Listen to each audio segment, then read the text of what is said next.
Okay, so very quickly into the tutorial. I will explain it 2 times because there is a basics and an extra step that I use in the performance with an extra setup. So the basics is just using a double back, okay, 26 double backs and regular cards, regular faces. I will show you how you're supposed to pick these 26 faces. You have to have a full deck of 52 cards, order from ace to king, and make sure you put the same color together. In this case, the ace of diamonds and the ace of hearts together, or the ace of hearts and then the ace of diamonds, doesn't matter, but that same color has to be together. Why? So you can adjust every other card, okay, all the way through. So you don't end up picking, 2 red aces for these 26. So in one red ace, because I'm gonna keep whatever I'm out jogging, those are the ones that I'm going to keep. Okay, and that's how you're supposed to go all the way through for the red ones and the black ones. Okay, that's how you pick these 26 regular cards. These double back cards, you can either purchase it on internet, you can go to this video description, or you can even build it yourself. You can create your own double backs. You can also go to this video description as well to learn how to do double backs instead of purchasing. Now, the basic of this performance, before I even start explaining the one you watch in this video, you have to spread, and you have to be careful not to go all the way down. Okay, you can begin by shuffling just the top half of it or the front half of it. Doesn't matter, that's gonna be up to you. That may be a little risky, or you can just have a pinky break right under the last regular card. Okay, little tiny pinky break, so you can just show all the cards, the faces, and you don't exceed all the way down. You can keep the bottom half together with a pinky. You can just show the backs and the face, and then you have to cut exactly in half. So you can just lift the deck only in the way you can see it, not the audience. Put it over there, turn only the regular cards face up, and spread. Okay, so there is nothing fancy. At this point, you can just shuffle the cards. You can simply do a riffle shuffle, or in this case, a furrow shuffle, and then show it once again on the table.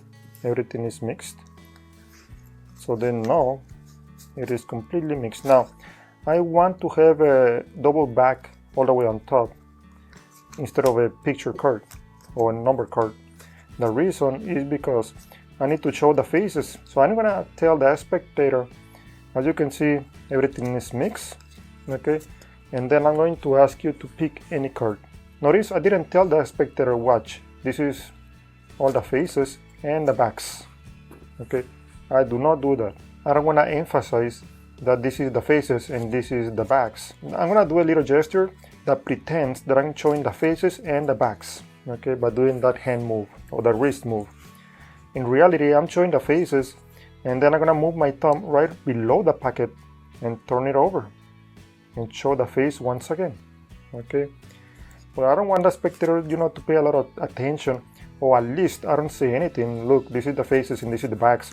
That's why this is supposed to be something unconscious about it. I don't want to overshow the move, so I put in my hand right on the front, but at least they know I'm turning the deck over or something like that, okay? Whatever, that's supposed to be something unconscious. You don't say anything anyway. You just show the faces and show everything is mixed once again. And I'm going to ask the spectator, this is the most tricky part, and the part that you need to be really careful, and I'm going to leave it at your own risk, because I'm going to ask the spectator to pick any face-up card, anyone, turn it over, face down, and put it anywhere they want it. The problem is, you have to do it and explain it as you do it. So that spectator can be really sure of what they're doing, because I need to turn away. And by the time that I turn away, I may not be able to see what they're doing. If you don't explain really well what they're supposed to do, they may take any face-down card and turn it over, and then they will realize what is going on. So that's going to be at your own risk. You can ask the spectator to pick any red card and any black card, and one of each color, so they know it has to be one of the face-up cards. Turn it over and put it anywhere they want it. Or you can ask the spectator why you're looking without turning away. Is there any card that you like? They say yes. Okay, you can point at any card you like that is face up. Let's say they point at the Ace of Clubs and tell them to turn it over and put it anywhere they want it. Okay, so at least you're watching what they're doing instead of turning away. I still turning away, and I explained really clearly to the spectator that they had to pick any face-up card. This is what is happening. When they lost it, I'm showing once again everything is mixed, and then I need to turn the deck over without the audience noticing. So I can spread this way, and then they will see the only face-up card, which is their selection. Now the way you can turn the deck over without the audience noticing, there is a move that I create that I call U-turn. You can just turn it over under the cover of the hand. There are several steps that I already explained in a different video. Just go to this video description down below once again. Now this is the basics, okay? The easiest method and the most secure method that you can do this performance, okay? But there is an extra setup and an extra step, which is showing the cards like this. So they can see everything is face up, and then you turn it face down and show it once again that is everything face down. At least I'm showing both sides of the packet, which is the nice thing. Now you want to do it exactly as I did it in a performance. You need to do an extra step, which is cutting the cards 1 millimeter. Just the regular cards. The double backs, don't mess with it. They stay the same.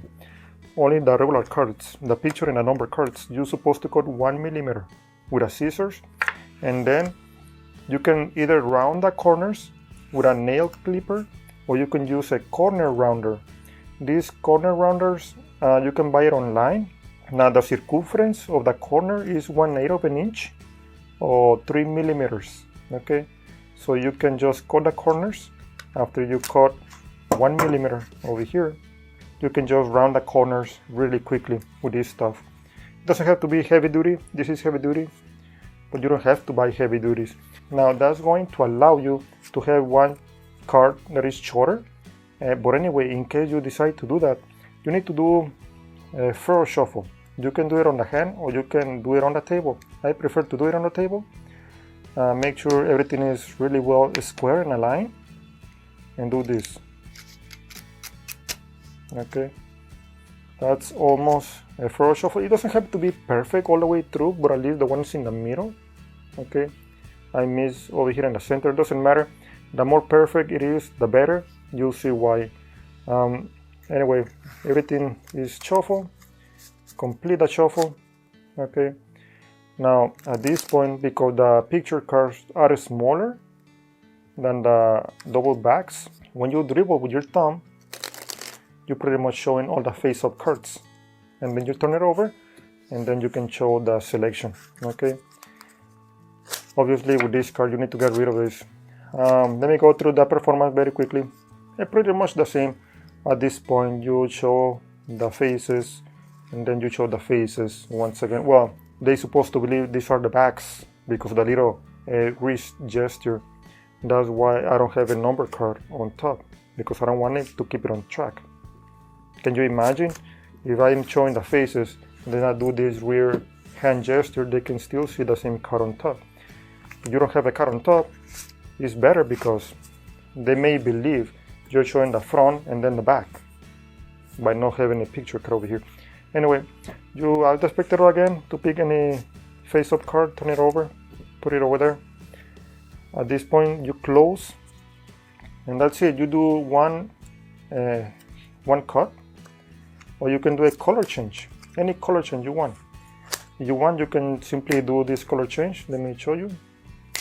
Okay, and that's it. That's one of the color change. All you need to do is pretty much move the top card, do a single cut, and that's it.